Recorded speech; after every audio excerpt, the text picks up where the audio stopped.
Join the crew of Ghost Asylum as they drive out the demons from the actual house that inspired the movie, The Exorcist.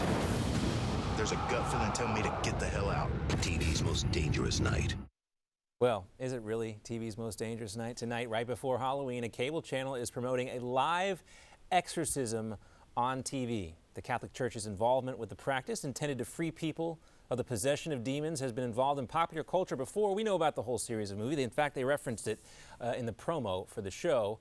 But let's get some more information on this. And we're pleased to welcome in the Vice President of the Academic Dean of the Dominican House of Studies, Father Thomas Petri, a good friend of the show. Father, what do you make of all this? Hi, John. Thanks for having me. It's just pablum. You know, it's really silly what this television network and this program is doing, this Exorcist Live program. They're wrong on so many ways. First of all, this house in St. Louis is not what inspired the Exorcist movie. The Exorcist was taken from a story that happened in Cottage City, Maryland. And this person who's doing this exorcism of this house, this James Long, I just want to make it very clear, he is not part of the Catholic Church. He is not a Catholic priest.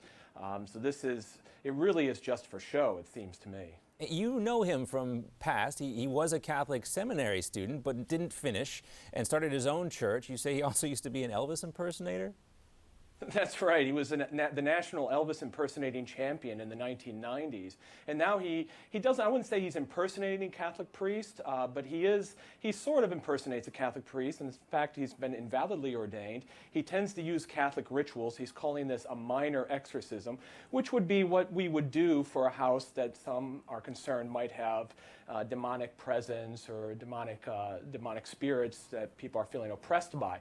But he's not a priest, and has no connection to the Catholic Church. Well, let's talk a little bit more about the Catholic Church's involvement with exorcism. I remember when I was growing up, 2020 on ABC did a series of stories about real-life exorcisms. It was actual news back then.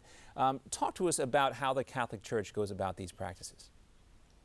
Well, the Church still does exorcism, and in fact, the ritual for exorcism was reformed and renewed by the Vatican within the last decade or so. And archdioceses and dioceses all are supposed to have priests who the bishop appoints to be the exorcist or the team of exorcists for the diocese. Demons are real. We believe demons are real, and the spiritual world is a real world. And sometimes people are oppressed by these otherworldly realities that have no other explanation but the fact that they are being oppressed or even possessed. Now, the Church takes a very cautious view to all of that. We always want to make sure that these people are tested, that there might not be mental illness or psychological disorder. But the priests who are the exorcist usually it's unknown. They're not publicly known as the exorcist. And if there's going to be an exorcism, if someone feels the need, they have to contact the local diocese, and then the diocese will investigate. And if it's truly a situation that warrants it, we'll call in the exorcist. But there are many documented cases of this actually working, and you would say this is a clear-cut example of the power of prayer, right? Absolutely. So the rite of exorcism really is about praying for the deliverance of a person from the oppression of the devil and all of his evil spirits, his minions. It's about praying for deliverance based on the name of Jesus Christ, the one who is Lord of heaven and earth, and the one who in fact has power over all evil. And, you know, interesting to note, too, there's been a slight change with the new Pope in his definition of Satan. Fill us in on that. Well, the Holy Father certainly believes in Satan. You know, he actually preaches about Satan and the devil much more than even Pope Benedict did. He said during, I think it was the Pentecost, his first Pentecost, he said, Satan is real. He is evil. There is evil in the world. And the Diocese of Rome has, in fact, one of the most active exorcist teams in the world. So there's something about it being Rome, the seat of the Roman Catholic Church. I don't know, maybe it just attracts demons, but that they do have a very active exorcist team there.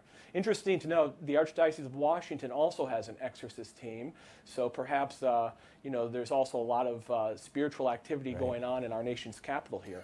Well, I know what you're getting at there. Maybe they do need some exorcisms there underneath the Capitol Dome. No comment on that, Yeah, John. no No comment on that. Well, if you want to know about real exorcisms, talk to a real priest. And that's why we're happy to have Father Thomas Petri here with us, as always. Father, great to see you. Always good to talk to you, John. You take care. God bless you.